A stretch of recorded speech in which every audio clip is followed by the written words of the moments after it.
Ladies and gentlemen, welcome to the Bullpen.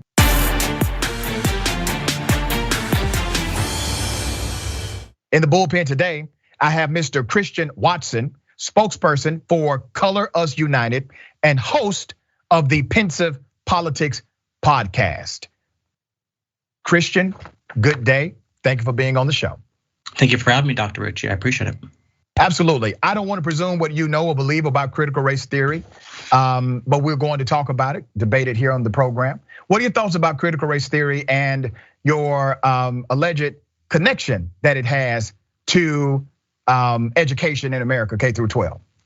So critical race theory, just putting it very simply, because there are a lot of different definitions that a lot of people like throw out. But critical race theory, as I best understand it, is a movement of a collection of academics who work in an interdisciplinary fashion to interrogate the role that they believe white supremacy and oppression has had and still continues to have in American society. And so essentially, it's based on a few key precepts. Number one, that white supremacy is a part of the definition of America's institutions. Number two, that the impacts of white supremacy, far from any sort of individual instance of white supremacy, are still impacting and hurting Black Americans today. And number three, you have to engage those impacts in a critical way, which means, as they would say, or at least as they said in critical race theory, the key writings, you have to engage critically, you have to engage in a sort of activist way, especially in the classroom and abroad in political society as well.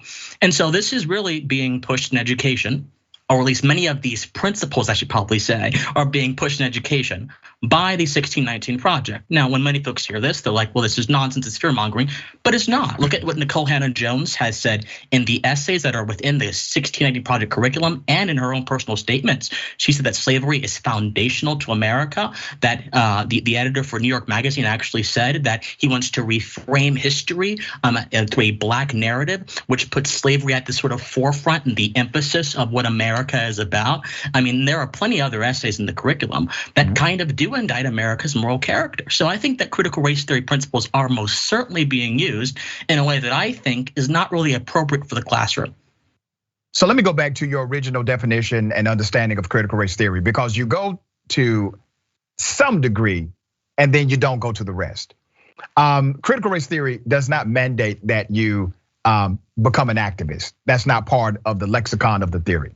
The theory itself basically says that due to the origin of how we started as a country, we have these biases that are built into policies, institutions, statutes, even the Constitution.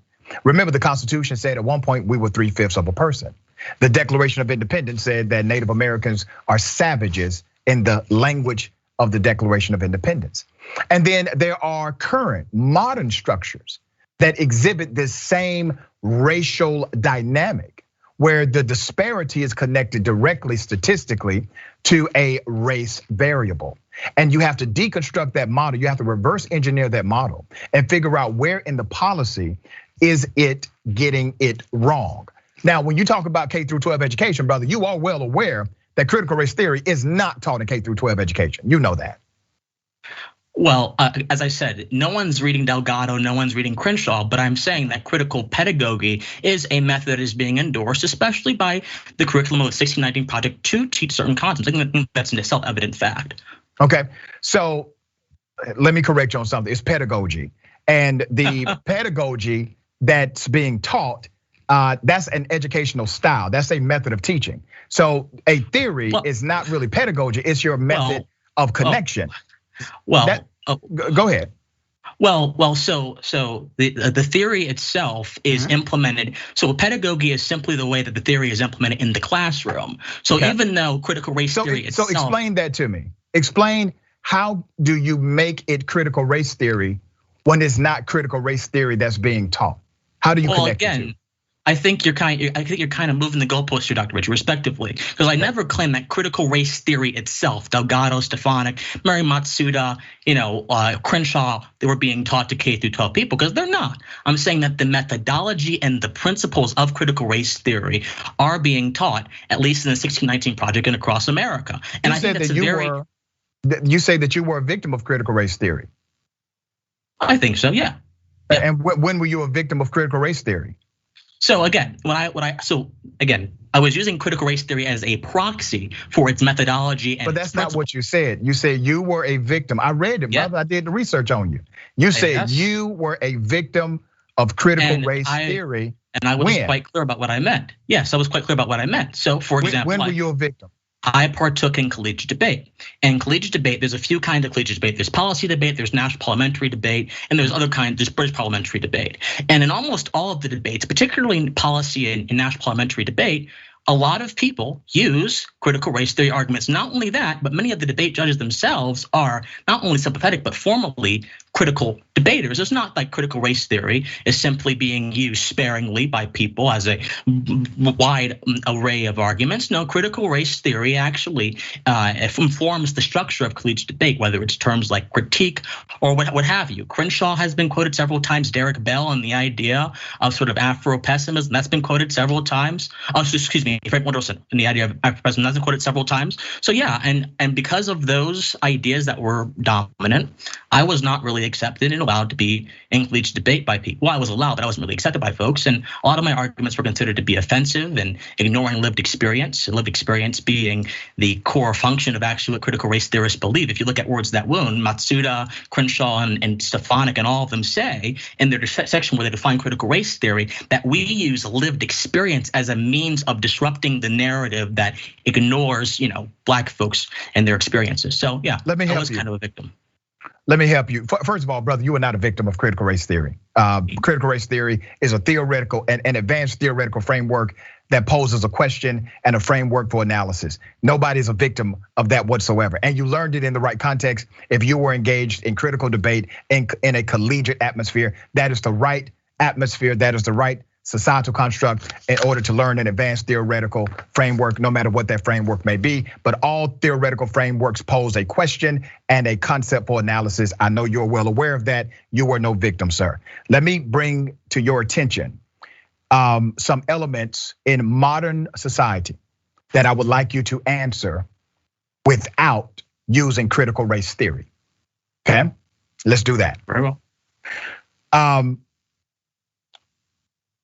4 years of survey data shows that Black students represent only 15% of total US students enrolled in public education, but they make up 35% of students suspended once, 44% of students suspended more than once, and 36% of students expelled. That's from the US Department of Education.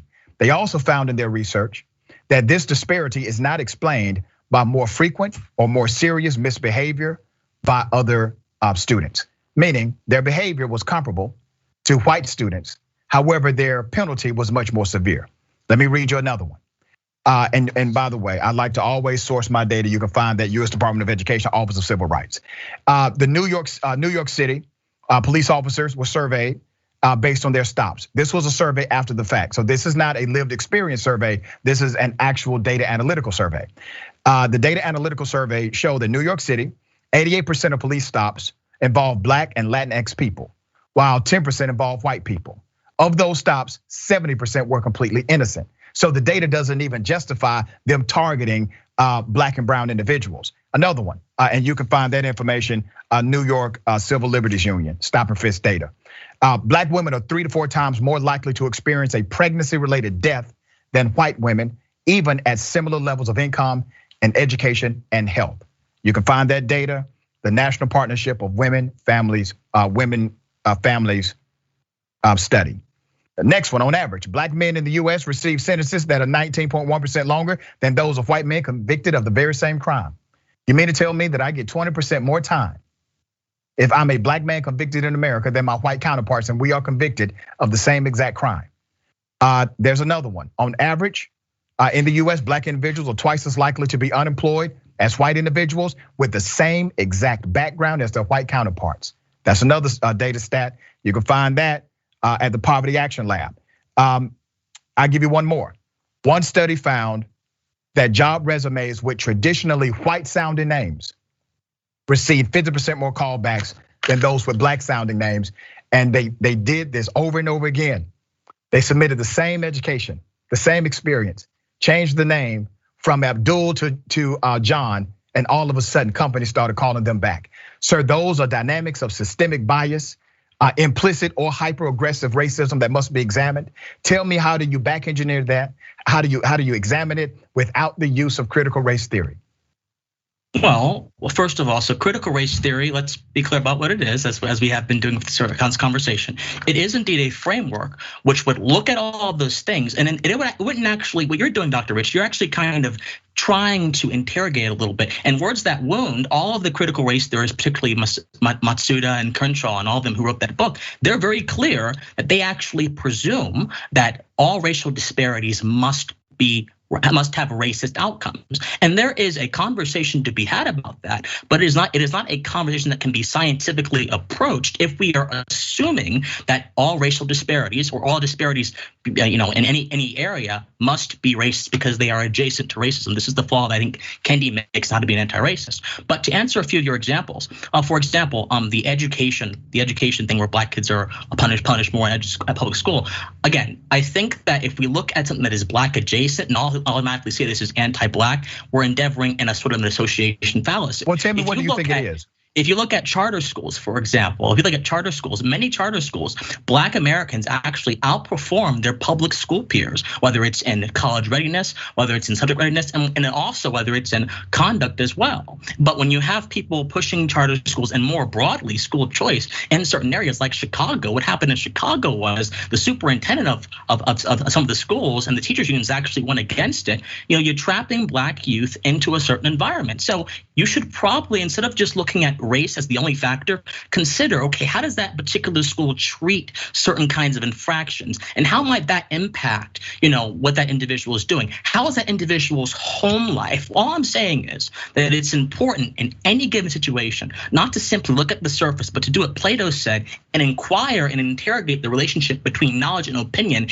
and try to get as close to knowledge as possible. Critical race theory does not do that because critical race theory, as they said in Words That Wound, presumes that certain things are true without investigating them. And in my opinion, going back to the classroom, that kind of mentality has no room in a system that is meant to educate people, to mold the man, mold the woman, as the ancients would think, in a way that is going to prepare them for life. Brother, you said a whole lot without saying much at all. So let me help you here. Which of my claims do you take issue with? Well, the fact that you never really got to the core of how do you reverse engineer the obvious disparities that are connected to race that I just posed to you. Well, you cannot tell me. Go ahead. Dr. Richey, I must respectfully disagree, sir. I did. I told you explicitly that we have to look at these things through a multifaceted lens and not through a reductive, simplistic. I just gave you several examples as it related to the school thing. There are many different things that could account for the disparities in punishing, and in charter schools, in many charter schools, like those disparities just don't exist. Just name a few, brother. I mentioned family life. How does that particular school handle infractions? It does not have to be entirely linked to racist practices. But the problem is, Dr. Richey, critical race theory likes to see racism in terms of impact, not in terms of intent or value, or to the extent that intent or value mean anything. This is Kenny's definition. Well, let me ask you they must be correlated with impact. Let me ask you this. Do you think that a New York City police officer or the New York City Police Department pulling over 88% of the individuals who are black and brown, a huge disparity in how they pull over people, and not even coming up with the result of more people being arrested, 70% are completely innocent of anything? Do you not think that is systemic? You think there's something else there? Well, so I think two things can be true at once. You could have a systemic problem without the problem being necessarily racist. But it doesn't mean it's not racist. But let me Dr. Rich, you're kind of moving the goalposts. No, brother, you say it doesn't necessarily mean that it's racist, which means you have left the door open for the fact that it could absolutely be racist. Well, okay, well, perhaps, but we shouldn't jump to that conclusion. That's my point. The point is, because when the data shows the disparity based on race, why would you not? And it's not jumping to a conclusion, it's interpreting the data. Why would you not say, listen, if 3 to 4 times black women who are pregnant experience a pregnancy-related death more so than white women with similar background, income, education, and health, why would you not say, listen, we need to make sure we take a closer look at how we're treating black women in this industry? Why would you not make that conclusion based on the data? Well, again, I think our phrasing is very important. I think sometimes using the word we and how we are treating people kind of puts everyone on the hook. When if this is a racist problem, as you seem to believe it is, we should be looking for the actual people who are causing the problem. But back to the broader point, I do want to interrogate and investigate all of these issues, but I want to do so through a lens that is not simplistic and presumptive as critical race theory would have us do. But I would love for you to present another one. So I'm asking you, brother, present another lens. Listen, critical race theory says, okay, a whole lot of bad stuff as far as disparities that happen, it can be traced back to a racist or racial core. And we have to check those things inside of our policies. You would admit that we have policies that unfairly penalize individuals of color more so than other groups. Would you not agree that we have policies like that? So there are what you're asking, are there disparities in data? Absolutely, there's a disparities in data, but we have to investigate the disparities. You know, Emerson made it very clear. We have to investigate what goodness is. We have to see why what is. And I think just taking a very surface level prima facie look at the data and saying, hey, this is a racial disparity, ergo it must be but racist. It is by fact. Well, facts are important, sir, which is why, and I want to understand the facts. So the fact is, let me just make sure we're clear. You do believe in the fact that there are racial disparities based on these institutions, right? Well, there are racial disparities do exist in data sets 100%. I want to get to why they exist. Is it because of racism? That's what critical race theorists think. I think that's a simplistic explanation to a multivariate problem. Life is a complex phenomenon, Dr. Richey. As you would know, sir, you're a PhD. You had to go through a lot of things to get your PhD. So I think that reducing this very complex and multifaceted world and very complex and even more multifaceted human society, human interaction to one answer, because those answers have been emblazoned and sort of seen in the cultural atmosphere, is not the best thing to do. If I am wrong and these things end up being the cause of racism, actual racism, then yes, let's fight them, let's get rid of them. But I want to go back to something you said before. Before you go there, and I will allow you to finish your thought. Critical race theory does not provide a singular answer as far as I apply critical race theory. I do understand that there are some instances where there's data, macro data, that cannot be codified in a racial dynamic. And we may not have access to that data. But what we do have, the access to the data we do have, shows clearly that an overwhelming truth is present. And the overwhelming truth, brother, is that these disparities break down with a racial significance. And yes, you could have meaning when we talk about 3 to 4 black women being 3 to 4 times more likely to die being pregnant than white women. Well, that breaks down to a racial issue. That's a racial disparity. That racial disparity has something at its core creating that disparity.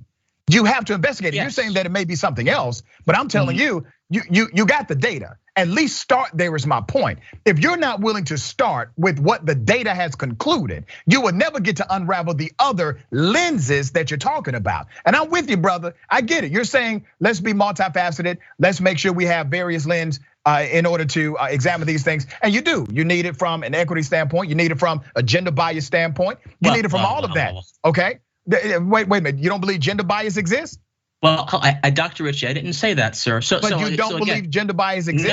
No, I didn't say that, sir. Okay. So here's what I'm trying to say, sir. I think you did something in the course of your response there.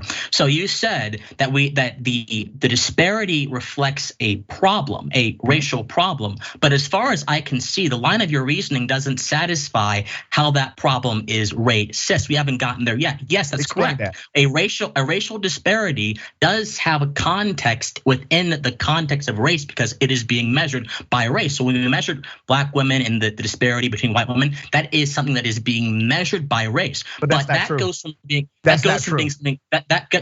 being something a matter of, okay, Dr. Richey, so how is it not true? If we're measuring the disparity between black and white women in terms of pregnancy, is that not being measured by race? No, the study was not. So let me help you understand how the study is a factor, though, of course, right? Race, the disparity is the outcome of the data. So let me bring you back to the study. I know. The study examined income, healthcare, as well as education. Those are non-racial elements. That's what the study examined. The study with the New York City Police Department, it only examined the number of arrests, the number of stops, and the number of citations. It did not study it from a racial context. US Black individuals are twice as likely to be unemployed than white was a measure, once again, of experience work-wise, education, and also age was put in that variable. And it showed that Blacks are less likely to be unemployed, more likely to be unemployed than their white counterparts. Now, none of those studies contextualized in the variable race. It contextualized everything else and said, but the outcome, the disparity, happens to have this amazingly unequal racial conclusion.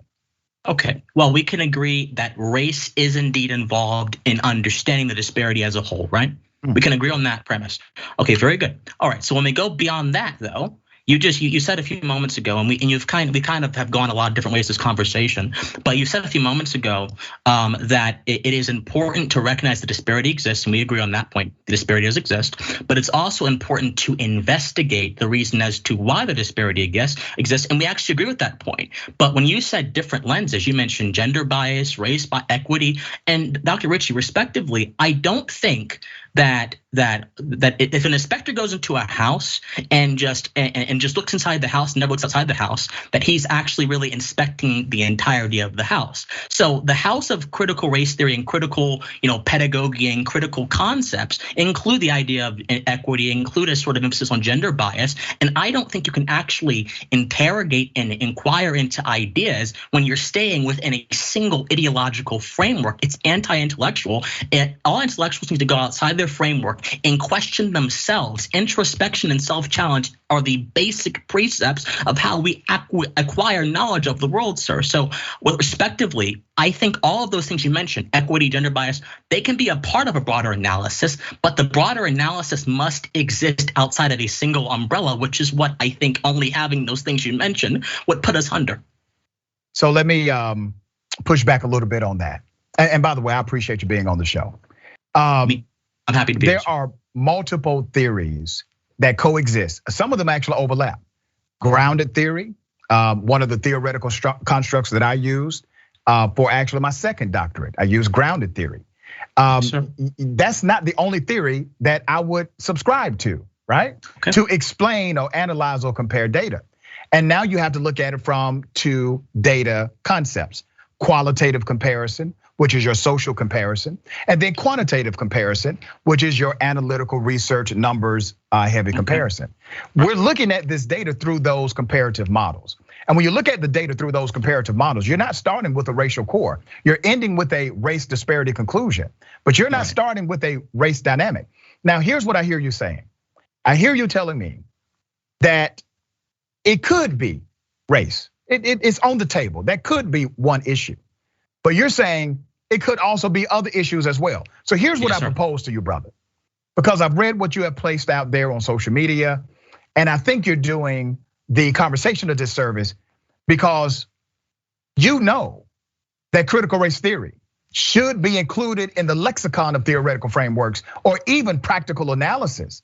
It should be one of them. If you say on my show that race could be involved. Well, okay, so you said the lexicon of theoretical frameworks. That's, to me, is a composition of words that I'm not entirely sure addresses the core of my propositions. My proposition is that it shouldn't be in the classroom as fact, and that's actually the proposition that many of the bills. Wait a minute, brother. Well, actually, I only got a minute. It's not in the. No, it's not. The 1619 project, sir. Sir, you're talking about less than 1% of curriculum. I'm talking about the vast majority. Sir, less than 1% of curriculum was connected to the 1619 project. It is and by the way, it's a great project and it's a great curriculum. I stand by it, but it's less than 1%. Let's talk about the overwhelming percentage, 99 point whatever it is, that actually teaches a core educational curriculum, not the foundation of critical race theory. It's not taught. You guys keep coming back to that as if it's taught in K through 12 education, and it's not. I just don't understand why y'all keep making that argument. Well, sir, again, I've demonstrated to you that the 1619 project it's using methodology which is directly linked to critical pedagogy, and I think that's a very bad thing because critical pedagogy does not take into account a wide variety of ideas and explanations. It presumes, and this people can source me, words that wound, Matsuda, Crenshaw, Delgado, they all say that they presume through their lived experience that all disparities in all areas, housing, education, are racist. And the reason why they say that is because they, as scholars, have decided to utilize that as their comparative analysis. But brother, let me correct you. Let me correct you on one thing before I go, okay? Yes, sir. When you say the critical race theory is presented as fact, the very word, the very phraseology is theory. Critical race theory. Theory, brother. Yes. Theory. Which means by definition and design of the phrase cannot be fact. It is a theoretical framework to analyze and compare. That's what it is. If I may. Yes. Sir, if I may. You got 1 minute, go ahead. You got the last one. If I may, there are plenty of theories that constitute our understanding of the world, which are held as fact. For example, gravitation is one of those theories. So yes, even though a theory itself is supposed to be very contingent and supposed to be very not necessarily certain, there are people who believe the precepts of a theory are true and will teach those precepts as fact. Just because the theory itself may not have the word fact built into it does not mean people cannot in the material world go through and manifest the ideas of the theory as facts. So let's just be very clear with our words here. All right, brother. I was very clear with the fact that critical race theory, by definition of the phrase, cannot be taught as fact, but as a theoretical framework. I disagree. And scholars have been doing that for many years. And let me say big ups to Dr. Chika Kua, my dissertation chair at Clark Atlanta University, who taught me a lot about CRT. All right, thank you, brother. I appreciate you being on the program. Thank you, Dr. Rich. Appreciate it. Thank you.